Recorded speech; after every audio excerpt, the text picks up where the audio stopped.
After a spinal cord injury, maintaining bone health becomes an important part of long-term rehabilitation and overall well-being. I'm here to talk about how we can protect your strength together.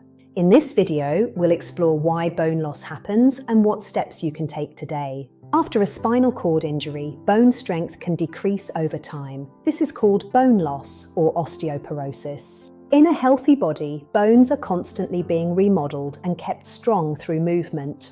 However, when the loading of these bones changes, the density begins to decrease. This happens because the bones are no longer being regularly loaded through standing and walking. Without this weight-bearing pressure, the body begins to reabsorb bone tissue faster than it replaces it.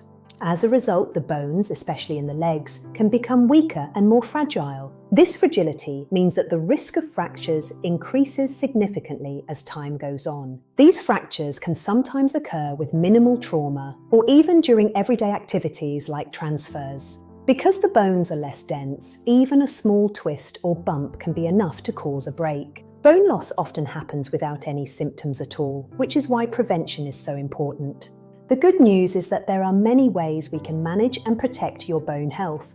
Management includes regular weight-bearing activities, such as standing programs if appropriate for you. Standing helps provide the mechanical load your bones need to stay as strong as possible.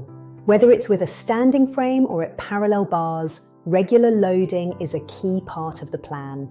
Physical therapy and assisted movement can also help support long-term bone and muscle health. These movements help maintain flexibility and stimulate the tissues surrounding your bones. Using specialized equipment like FES cycles can also provide beneficial stimulation to the musculoskeletal system. Maintaining adequate calcium and vitamin D intake is also vital for keeping your bones healthy. Calcium-rich foods like dairy products and dark leafy greens provide the building blocks for bone strength. Vitamin D, which we get from sunlight and certain foods, helps your body actually absorb that calcium. If your levels are low, your medical team may recommend supplements to bridge the gap. And in some cases, specific bone strengthening medication may be prescribed by your doctor.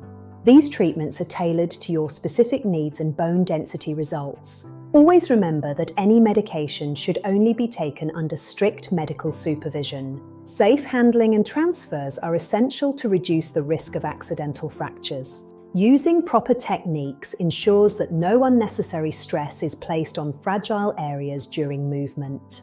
Small steps, like double-checking your wheelchair brakes, make a big difference in preventing falls.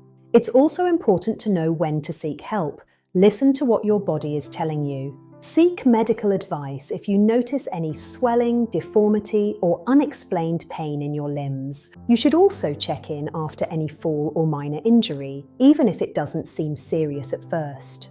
Bone health is a vital part of your long-term rehabilitation journey and your independence. With the right approach, the risk of fractures can be greatly reduced and your function preserved. Our goal is to keep you moving safely and living the life you want to live. Thank you for watching. We are here to support you every step of the way.